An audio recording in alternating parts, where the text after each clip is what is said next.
Abra sua Bíblia em Gênesis, capítulo 7, versículo 1 até o versículo 5. Gênesis 7, 1 ao 5. E diz assim: Então o Senhor disse a Noé: Entre na arca, você e toda a sua família, porque você é o único que encontrei nessa geração. Deve você 7 casais de cada espécie de animal puro, macho e fêmea, e um casal de cada espécie de animal impuro, macho e fêmea. Leve também 7 casais de aves de cada espécie, fêmea, intervalos em toda a terra. Daqui a 7 dias farei chover sobre a terra, 40 dias e 40 noites. Farei desaparecer da face da terra todos os seres vivos que fiz. E Noé fez tudo como o Senhor lhe tinha ordenado. Vamos orar? Senhor, nós lemos a Tua palavra, pedimos que o Senhor fale conosco, ministre aos nossos corações, que tenhamos um tempo de edificação para a honra e glória do Teu santo nome, em Jesus. Amém e amém. Gente, o capítulo 7 é o que dá início ao dilúvio. A gente não vai entrar nos pormenores do dilúvio hoje, só vamos citar ele como uma pré-anunciação de algo que Deus iria fazer. Ele estipula o prazo, ele coloca as regras. Então, nós precisamos entender algo bem simples. O dilúvio foi algo que aconteceu da parte de Deus para trazer o seu juízo e uma nova criação a partir da família de Noé. Então, o dilúvio não é uma narrativa propriamente cristã. Se vocês pesquisarem na internet, vocês encontrarão cerca de 270 a 500 narrativas do dilúvio diferentes. E é engraçado que você tem alguns pontos em comuns. A pré-anunciação do dilúvio, a quantidade de tempo que eles ficam na arca, o envio do pássaro para ver se a terra está seca ou não, e depois a saída da arca.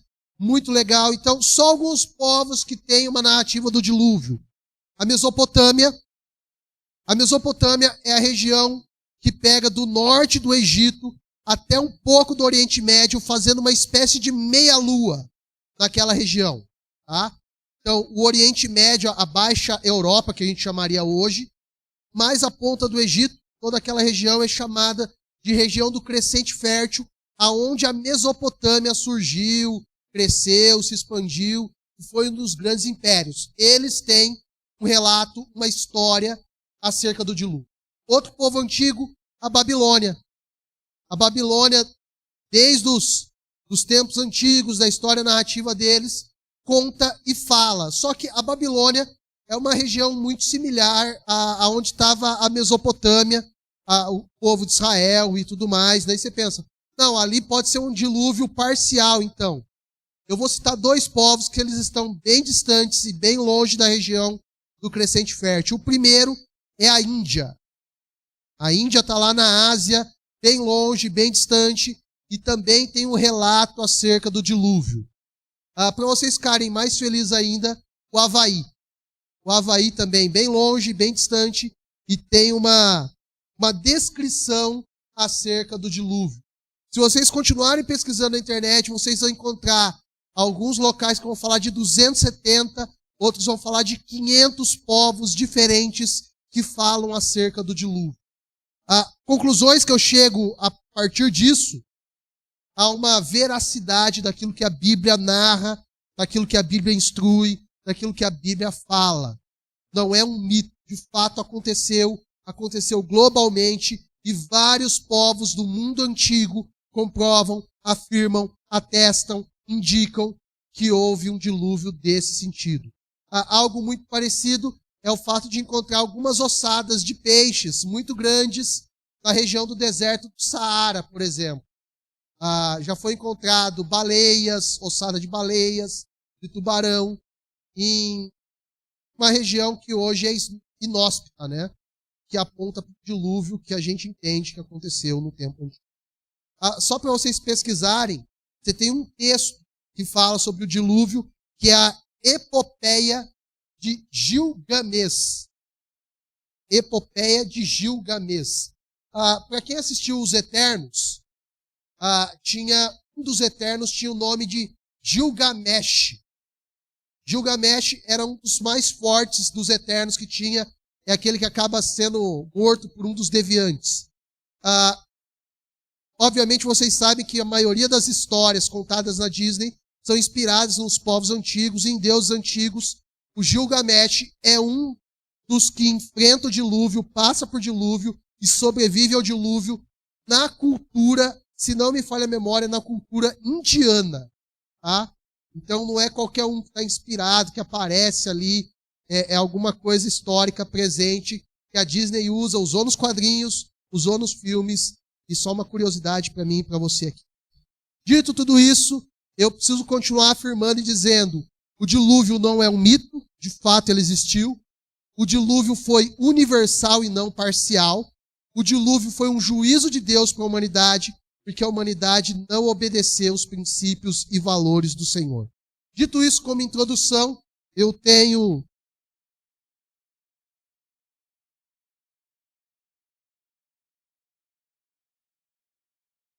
alguns pontos que eu quero falar. Primeiro, eu e você... Não, ele está com um número, mas ele duplicou um número aqui. Eu estava fazendo a conta na cabeça, e era só mais um número, né? Primeiro, eu e você, nós precisamos de uma vida centrada na voz de Deus. O texto começa assim, então o Senhor disse a Noé. Se alguém fala, outra pessoa ouve, se essa pessoa ouve, é que os seus sentidos estão atentos e apurados.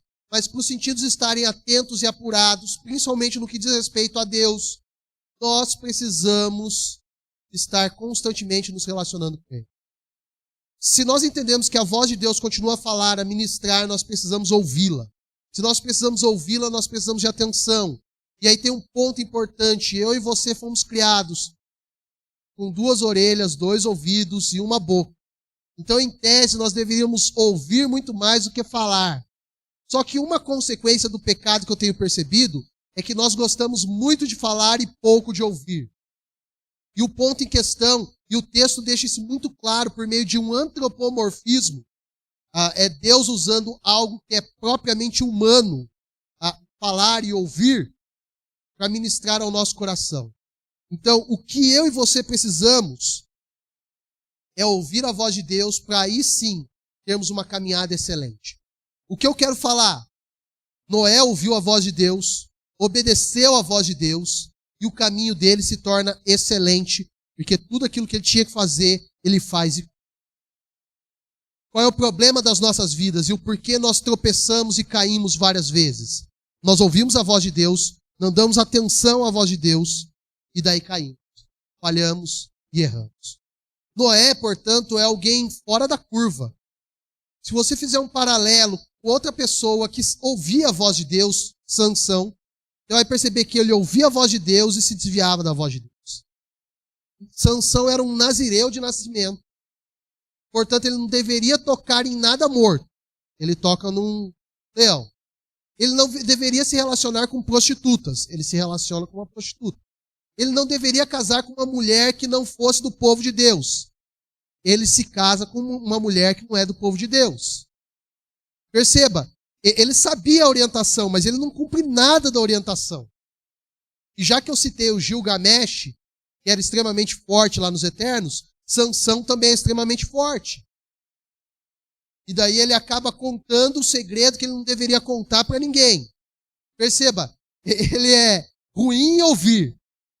E pior ainda na hora que fala, porque fala o que não deveria falar. Uma consequência do pecado nas nossas vidas é o seguinte: nós falamos quando deveríamos ficar quieto e ficamos quietos quando deveríamos falar. Percebeu o ponto? Eu vou repetir. Nós falamos quando não deveríamos falar e ficamos quietos quando deveríamos falar. Deixa eu dar um exemplo bem simples disso. De vez em quando você entra em algumas conversas que não deveria entrar. Algumas conversas de fofoca, de maledicência, de baixo calão, e eu estou pensando em palavrão ou coisas de conotações que nós não deveríamos falar. E o que nós deveríamos falar, nós não falamos. Por exemplo, que nós seguimos ao Senhor, que nós o amamos, da obra que Ele tem na nossa vida de salvação. Tudo isso começa porque nós não prestamos atenção naquilo que Deus está dizendo para mim e para você.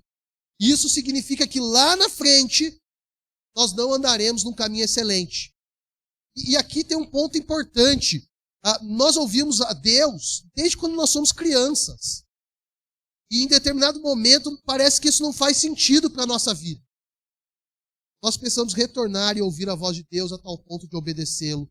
Noé obedeceu e coisas extraordinárias aconteceram. O texto, esses 5 versículos, elogia Noé porque ele obedece. Se ele obedece é porque a fonte primária, que era Deus, ele ouviu, ele respondeu, ele cumpriu e gerou resultados. Se eu e você ouvirmos a voz de Deus, respondermos a voz de Deus, obedecermos a voz de Deus, coisas extraordinárias acontecerão na nossa vida. Coisas do Senhor acontecerão na nossa vida. Segundo lugar, e eu preciso falar disso, a vontade de Deus sempre prevalece. O Senhor é soberano. Então o ponto aqui é o seguinte, Deus falou que o dilúvio viria, e por ele ser soberano, o dilúvio veio. Isso significa que muitas pessoas morreram, boa parte dos animais que o próprio Deus criou morreu, mas alguns foram salvos para reiniciar a humanidade. Tem um duplo aspecto aqui. Primeiro, Deus salva quem Ele quer. E com isso a gente já combate boa parte das heresias que são pregadas por aí. Uma delas é o universalismo, que diz que todo ser humano será salvo. Segunda heresia que é combatida com tudo isso, o ser humano é capaz de se salvar. Não, foi Deus que colocou a quantidade de pessoas que Ele queria dentro da arca. Isso mostra, aponta, que Ele é o Senhor da salvação, que Ele é o dono da salvação e que Ele traz a salvação quando Ele quer, para as pessoas que Ele quer e no momento que Ele quer. As pessoas que ficaram fora da arca não tiveram escolha. Simplesmente morreram. Simplesmente morreram. Pode parecer estranho e ruim para mim e para você, mas eu quero te lembrar daquilo que está lá em Gênesis 3. Todo ser humano está em morte por causa da desobediência a Deus. É consequência do pecado a morte. Eu e você morreremos. Agora, o que Deus está fazendo com a sua graça é salvar alguns que estavam caminhando para o inferno. Ele não precisava da humanidade, mas ele decidiu salvar alguns. Ele decidiu chamar alguns. Ele decidiu separar alguns. Isso porque ele é soberano. E ele age e ele faz como ele quer, no tempo que ele quer, no momento que ele quer. Então, não adianta você brigar com a vontade de Deus. Jonas brigou com a vontade de Deus. Foi para Nínive. Deus mandou uma tempestade. No meio da tempestade, lançam sorte. A sorte cai sobre Jonas. Eles decidem lançar Jonas no mar. Deus manda um grande peixe. Jonas fica 3 dias, 3 noites na barriga do grande peixe. Ele é vomitado na beira da praia. E daí ele vai para Nínive. Jonas não teve escolha alguma a não ser cumprir a vontade e a voz de Deus. Nós precisamos cumprir a vontade e a voz de Deus sobre as nossas vidas. Não adianta lutar, não adianta espernear. Deus está te chamando para andar na arca de Noé. E como ultimamente eu estou bem alegórico, eu quero lembrar que a arca de Noé soa parecido com aquilo que nós chamamos de igreja hoje. E já é quadrada, igual a arca de Noé era, né? Parecendo uma caixa de sapato, igual a arca de Noé. Nós estamos aqui porque nós temos obedecido a voz do Senhor. A voz do Espírito Santo tem falado e nós temos nos reunido. Sábado, domingo, sábado após sábado, domingo após domingo. Porque nós temos entendido que Ele nos amou primeiro e nos trouxe até aqui. Não foi nós que entramos na arca. Ele nos trouxe para entrar na igreja. E agora nós respondemos isso em amor e gratidão. Eu estava a semana inteira num retiro de pastores. Eu e o pastor Antônio. E nesse retiro eram os próprios pastores que estavam ali presentes. Éramos em 13. E as palestras foi dividida entre nós. E numa das palestras, numa das discussões, um dos pastores fala assim: a única resposta que eu e você podemos dar para Deus, a salvação que nós temos recebido, é dupla. A primeira é amor. Nós amamos a Deus. Nós amamos porque Ele nos amou. Então, se Ele nos colocou aqui, a nossa resposta a Ele nos colocar aqui é amar a Ele. A segunda é adoração. E essas são as únicas coisas que eu e você podemos fazer para Deus. Amá-lo e adorá-lo. O ponto é, nós temos amado o Senhor, nosso Deus, de todo o nosso coração. Só um detalhe. Jesus resumiu toda a lei em amar o Senhor teu Deus, toda a tua alma, todo o teu entendimento, com toda a sua força. Você tem amado a Ele com tudo isso? A segunda resposta é adoração. E a forma como o mundo vivia pré-dilúvio, ou no ecossistema do mundo diluviano, a forma como eles viviam não era uma forma de adoração a Deus. Eles já estavam adorando o pecado dentro da parte. O ponto é, se Deus é soberano, se Ele tem nos salvo, se Ele nos trouxe até aqui, se nós temos ouvido a sua voz, nós temos que respondê-lo em amor e em adoração. Em primeiro lugar, uma vida centrada na voz de Deus garante, indica um caminho excelente. Segundo, a vontade de Deus prevalece, porque Ele é soberano. Terceiro, mesmo quando eu e você somos ou estamos cercados de pessoas que não seguem o Senhor, podemos caminhar com Deus, ouvir a sua voz e obedecer. E eu quero te lembrar que a maior parte do seu tempo você está cercado de pessoas que não seguem o princípio do Senhor. Lá na sua escola, no seu trabalho, na rua, talvez na sua família. Você esteja cercado de pessoas que não seguem os princípios e os valores de Deus. E mesmo cercado de pessoas que não vivem os valores e os princípios de Deus, você pode ouvir a voz de Deus, obedecer a Deus, caminhar com Deus. É um desafio? Claro que é. Mas nós não temos falado que seguir ao Senhor é fácil. Não é fácil. O caminho do mundo é sempre mais fácil. Abdicar de coisas que o mundo oferece não é fácil. E coisas que nós gostamos.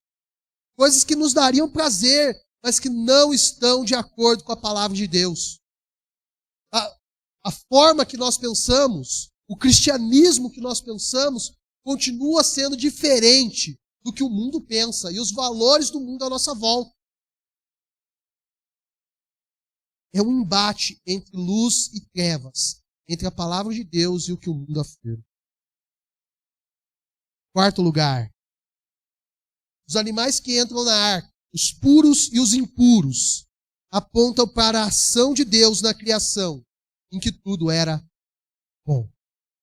Eu acho bem interessante que ele começa a falar dos animais, ele faz uma lista dos animais puros, uma lista dos animais impuros. Lista não, né? Ele só cita aqui. São 7 puros, 7 casais de animais puros, 1 par de animais impuros, 7 pares de aves, e eles colocam tudo isso dentro da arca. Tudo isso ali. Todos esses animais apontam para Gênesis 1 e Gênesis 2, para a criação. E daí eu quero te lembrar algo que nós já falamos lá.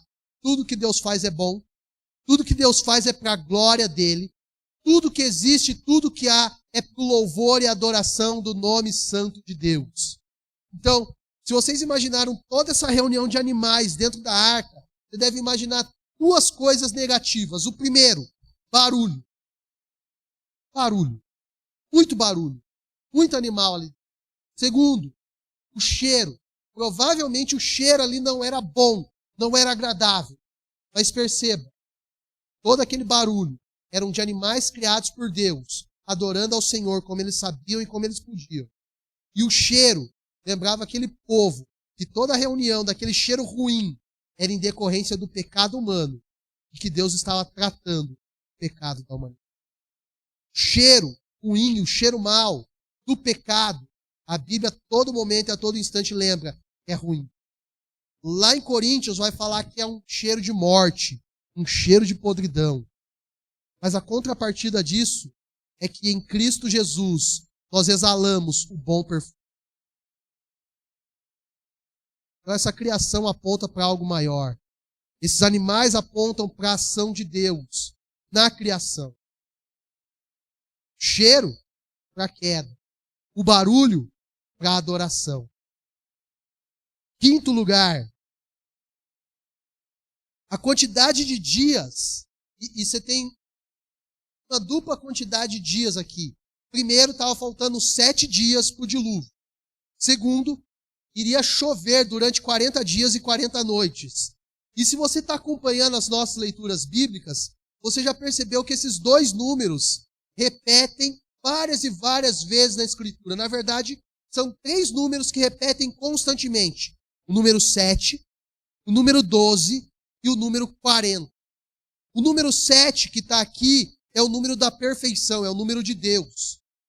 Durante 7 dias antes de vir o dilúvio, aponta para o plano eterno de Deus, que é perfeito e vai se cumprir.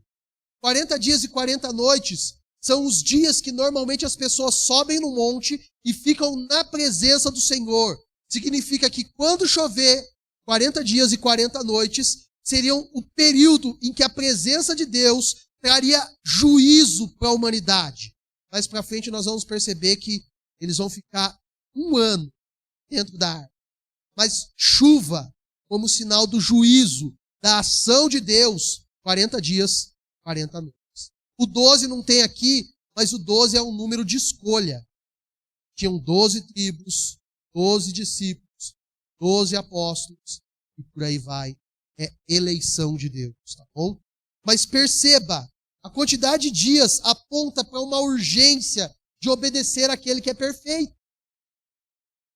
Ele precisaria colocar os animais dentro da arca em 7 dias. Ele precisaria fechar a arca em 7 dias e a água começaria a cair.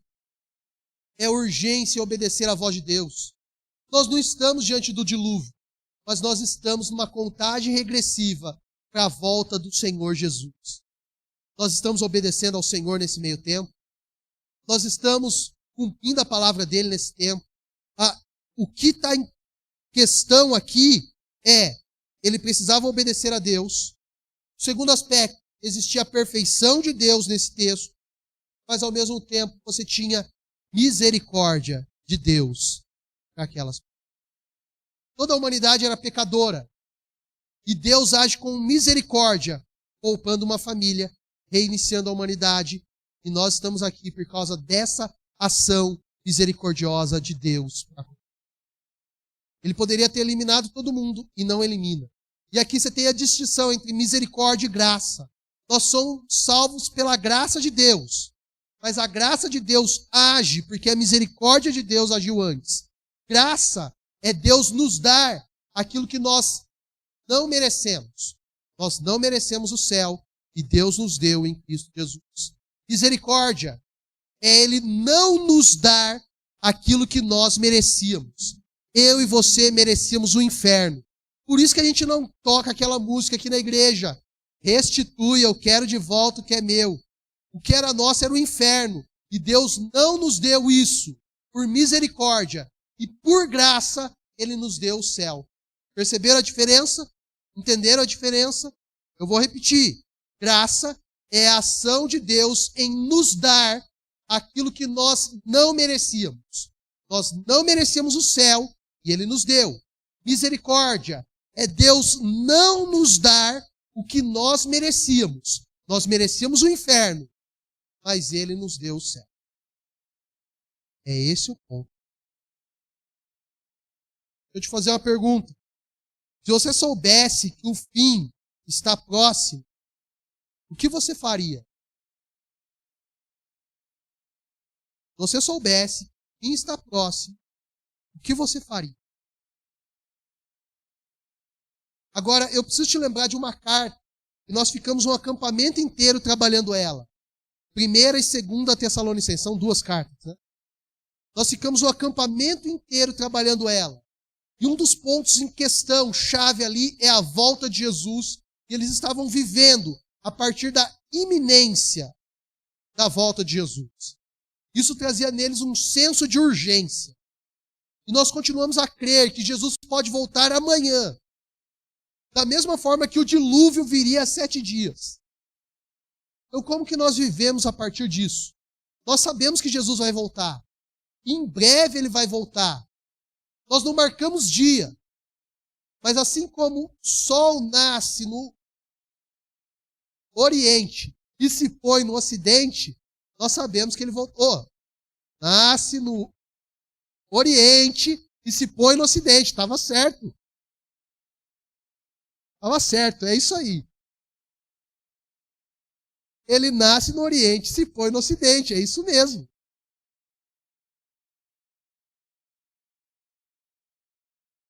É isso mesmo. Terra do sol nascente, Oriente, o Japão. É isso mesmo. Obrigado, viu, Elisa? Tamo junto. Como é certo que o sol nasce lá e se põe lá, começasse agora, né? Lembrei do verbo coisar. O que é o verbo coisar? Não, faz aquela coisa lá. Eu estou coisando. Quando você não sabe falar, é isso, tá? Então, o sol nasce lá e se põe lá, ponto final. Nós sabemos que Jesus vai voltar. Essa é a promessa. Nós vivemos a partir disso. Então, nós vivemos nessa expectativa. Então, o que você faz sabendo que o mundo vai acabar, que Jesus vai voltar e que todas as coisas se encerrarão?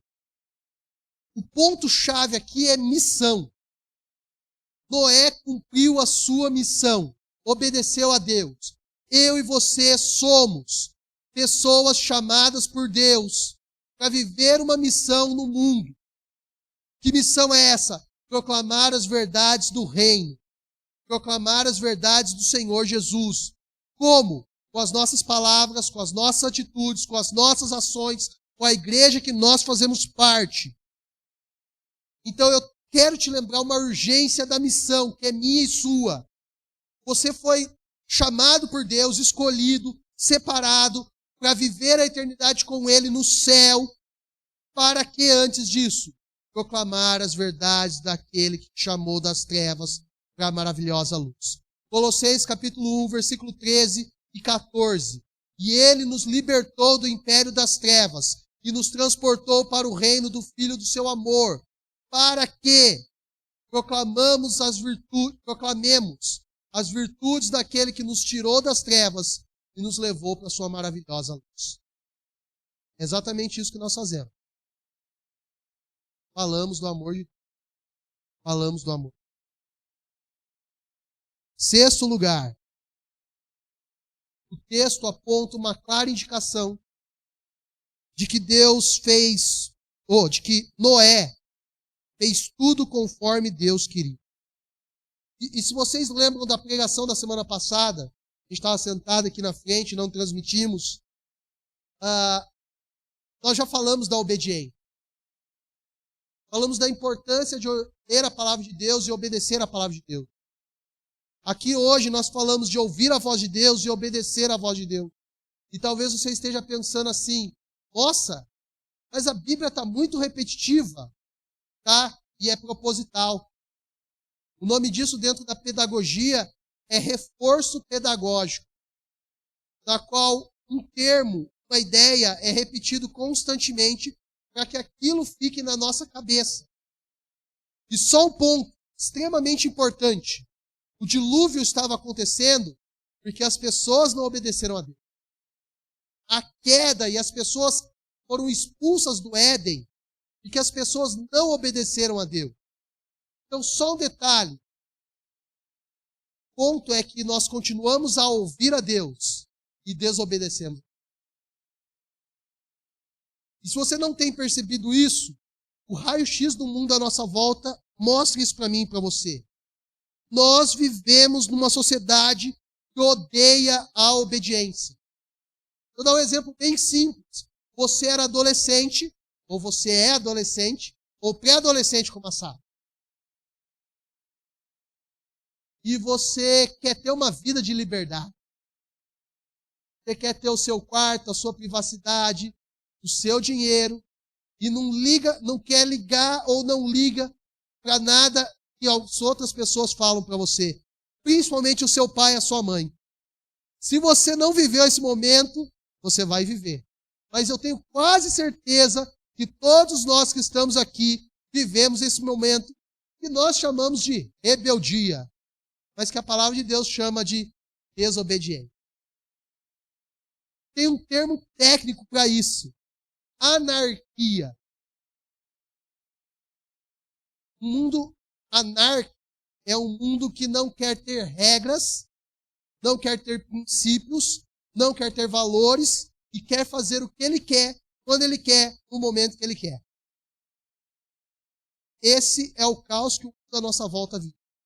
E daí as pessoas querem fazer o que elas querem, no tempo que elas querem, no momento que elas querem, e sem se importar com os direitos da outra pessoa. Porque o que importa é ela. O nome disso é egoísmo, narcisismo, hedonismo. Vocês já viram algo parecido com isso? O mundo à nossa volta ama a anarquia. Mas deixa eu mostrar isso em mais uma área. Você já reparou como a maioria das pessoas à nossa volta troca de emprego rápido? Faz algo num dia, no outro dia faz outra coisa, no outro dia faz outra. Principalmente as gerações mais novas. E eu e a Josi e a Renata e a Bela.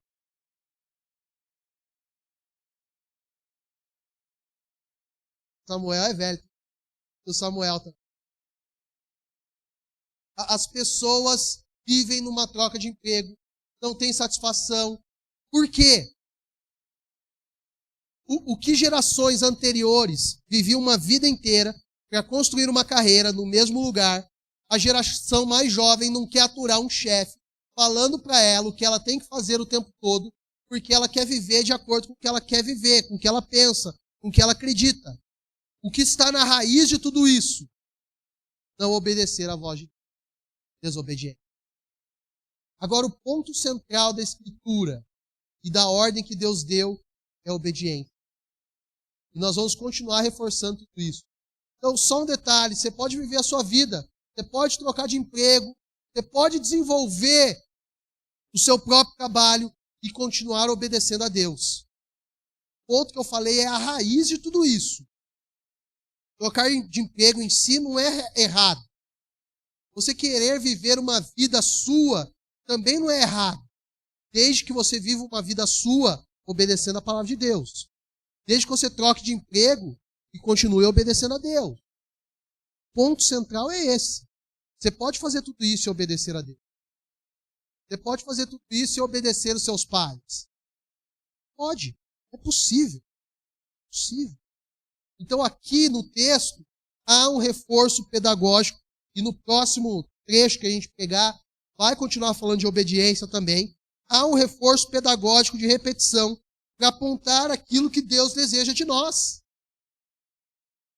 Por que a palavra arrependimento aparece em todos os livros da Bíblia? Porque Deus deseja nos ensinar a ter uma vida de arrependimento. Reforço pedagógico. Por falar nisso, dia 19 de junho, aqui na igreja, no culto, vai ter o lançamento do livro desse que nos fala. Marque na sua agenda, esteja conosco. Traga dinheiro para comprar o livro também e abençoar a minha vida também nesse sentido. Bom? Hã?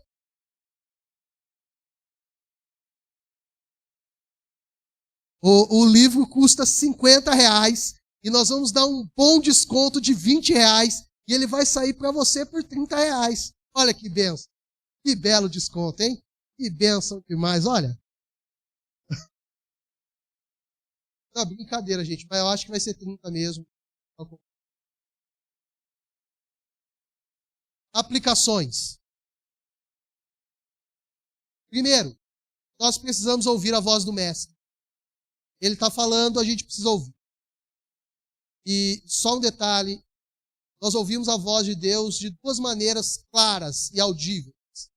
A primeira é lendo a Bíblia. Não tem para onde fugir. Então, tem uma frase do Josemar Bessa, um pastor lá do Rio de Janeiro, e ele dizia algo mais ou menos assim: você quer ouvir a voz de Deus? Leia a Bíblia. Quer ouvir bem forte, bem alto? Leia em voz alta. Leia em voz alta. Ele está combatendo aquilo que as pessoas têm falado por aí de revelação. E que vivem à procura de revelação por aí. ler a Escritura é uma fonte segura daquilo que Deus deseja para nós como vontade dele. Então leia a Bíblia e você vai saber a vontade de Deus e como obedecer a palavra de Deus. Segundo, você ouve a voz de Deus quando você ouve pregações aqui. Essa de sábado à noite, os ensinos da escola dominical no domingo de manhã, as pregações no domingo à noite, aquilo que você ouve de pregação durante a semana na sua casa. Por que eu estou usando esse conceito? Porque desde a reforma, os reformadores já falavam acerca disso.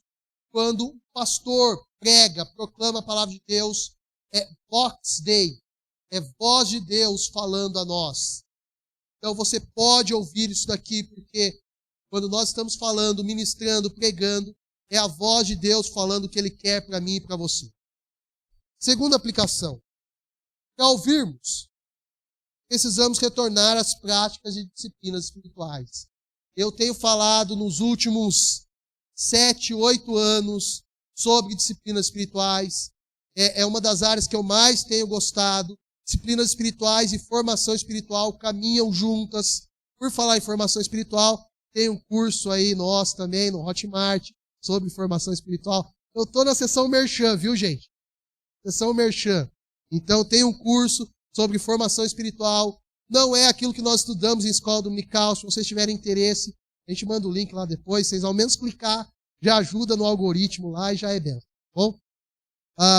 Mas nós temos falado sobre práticas de disciplinas espirituais no decorrer dos anos. Leitura bíblica, oração, jejum, solitude, silêncio, simplicidade, adoração, confissão, serviço. Tudo isso são disciplinas espirituais que nós colocamos em prática para podermos ouvir a voz de Deus e nos tornarmos mais parecidos com Jesus. Então eu preciso voltar nisso, porque isso é importante. Se Deus é a pessoa mais importante que há em toda cosmogonia, em tudo que existe, em tudo que há, nós precisamos ouvir a voz dele. E os meios para ouvir a voz do Senhor são práticas de disciplinas espirituais. Nós precisamos ouvir. Terceiro, Deus preserva e sustenta a sua criação. Ele criou a humanidade, ele criou os animais, ele criou tudo que existe, tudo que há.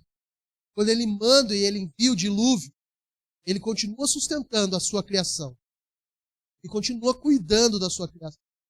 E até os dias de hoje, Deus cuida do mundo. Então você pensa assim, nossa, aonde Deus está? Com tanta morte, com tanta guerra, com tanto desmatamento na Mata Atlântica. Desmatamento na floresta, na Amazônia, Pantanal e por aí vai. Nós fazemos a pergunta errada, não é aonde Deus está. A pergunta correta é, imagine, pense, como estaria muito pior se Deus não estivesse preservando, guardando e cuidando da sua vida. Esse mundo já era para ter acabado por causa do pecado humano. Mas Deus continua guardando, sustentando e preservando o mundo que é dele. Quarta aplicação. Nós somos mordomos do Senhor na criação. Vocês lembram o mordomo que ele faz numa casa? Ele serve, ele administra, ele cuida, ele vê se está tudo em ordem. Isso significa e aponta que toda a criação, tudo aquilo que existe à nossa volta, que foi criado por Deus, estabelecido por Deus, é para mim e para você cuidar. Então, temas do tipo sustentabilidade é possível de ser tratado à luz da Escritura. Preservação das florestas, a purificação do ar, uma alimentação saudável, tudo isso é possível de se tratar, de se conversar, de se debater a partir daquilo que nós somos dentro da criação, como mordomos de Deus. Então, eu e você precisamos pensar em coisas como essa, no sentido de plantarmos mais árvores, no sentido de termos uma alimentação mais saudável, no sentido de diminuirmos a emissão de gases que são tóxicos para toda a criação e assim por diante. São temas que a gente poderia e deve pensar e refletir à luz do Evangelho, à luz da palavra de Deus. Eu citei esses, mas você tem outros, né? A pobreza, por exemplo, a justiça social. Nós podemos falar de tudo isso e ainda assim falar do Evangelho, falar da mensagem do Senhor e Salvador Jesus Cristo. Bom? Quinta e última aplicação. O nosso chamado é de obediência. Ponto final. Eu quero encerrar com isso, porque Deus está repetindo isso. Eu e você precisamos obedecer. Obedecer a Deus significa que aquilo que a palavra de Deus diz ser pecado, continua sendo pecado. Mesmo que todo mundo à sua volta diga o contrário e viva o contrário. Obediência significa que uma vida de santidade continua sendo o propósito de Deus para nós, mesmo que todo mundo te chame de careta. Obediência a Deus significa que eu e você não estamos aqui à toa e só para vivermos uma vida alegre e feliz. Significa que eu e você somos agentes do reino de Deus, a ecoar a voz do Senhor no mundo da nossa volta. Por isso que de vez em quando eu peço para você pegar o link dessa live que nós fazemos e compartilhar nas suas redes sociais. Vocês fizeram isso hoje? Entra aí rapidinho no YouTube, copia o link, coloca lá no status do seu WhatsApp, no status do seu Facebook, do seu Instagram. Agora está liberado o link lá no store do Instagram. Coloca lá, gente. É grátis, viu? Você vai fazer, vai ser gratuito. E várias pessoas podem entrar lá, ouvir essa mensagem e serem tocados por ela. Serem tocados. Há pessoas dentro da igreja que eu sei que compartilham toda semana essa pregação e a pregação de domingo com seus vizinhos. E os vizinhos, amigos, têm falado que tem sido bênção na vida deles. Faça isso. Faça isso. Eu gosto da palavra de Paulo, quando ele vai dizer lá em Romanos, capítulo 1, versículo 16, não me envergonho do Evangelho.